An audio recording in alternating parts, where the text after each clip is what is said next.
দেশ থেকে বিদেশ, খেলা থেকে বিনোদন, সব ধরনের খবর নিয়ে আমি মিঠু শুরু করছি নজরের দুনিয়া। অবশেষে শেষ রাম মন্দিরের কাজ। আগামী 25শে নভেম্বর ধ্বজা তুলবেন নরেন্দ্র মোদী। ফের অযোধ্যায় প্রধানমন্ত্রী নরেন্দ্র মোদী এবার ধ্বজা তুলে রাম মন্দির তৈরির কাজ শেষ হওয়ার কথা ঘোষণা করবেন তিনি। জানা গিয়েছে, শ্রীরাম জন্মভূমি তীর্থক্ষেত্র ট্রাস্টের তরফ থেকে প্রধানমন্ত্রী নরেন্দ্র মোদীকে আনুষ্ঠানিকভাবে আমন্ত্রণ জানানো হয়েছে। আগামী 25শে নভেম্বর অযোধ্যার মূল মন্দিরের উপরে ধ্বজা ওড়াবেন তিনি।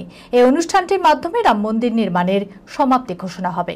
মন্দির নির্মাণ কমিটির চেয়ারম্যান নৃপেন্দ্র মিশ্র জানিয়েছেন, প্রধানমন্ত্রী এই তারিখের বিষয়ে সম্মতি দিয়েছেন।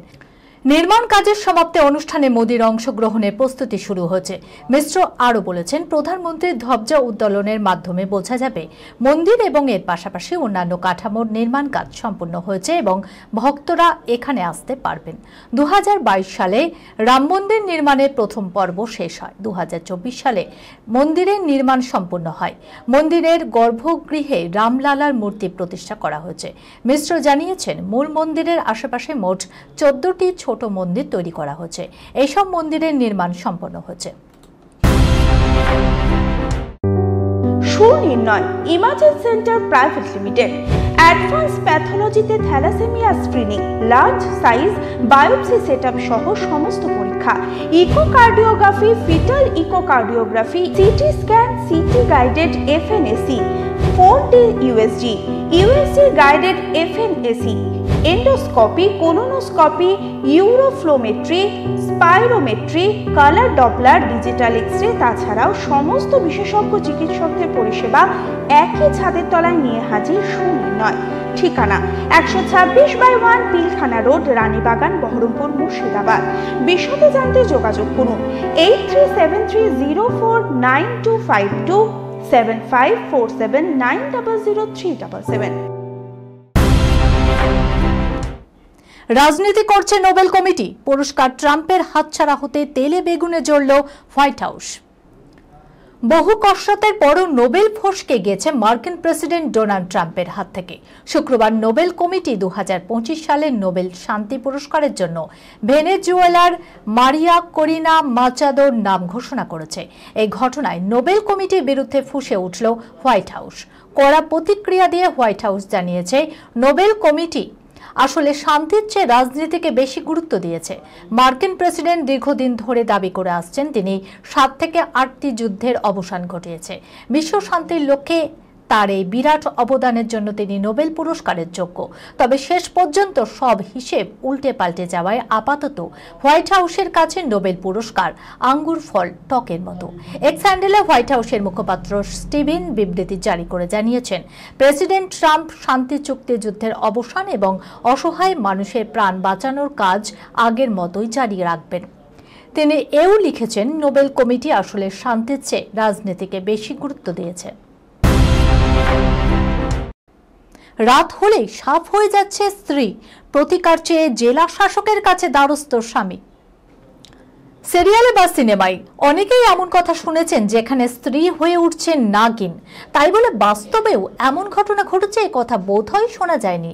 এডিটের সৌজন্যে মানব শরীর সাপের আকার নাই পর্দায়।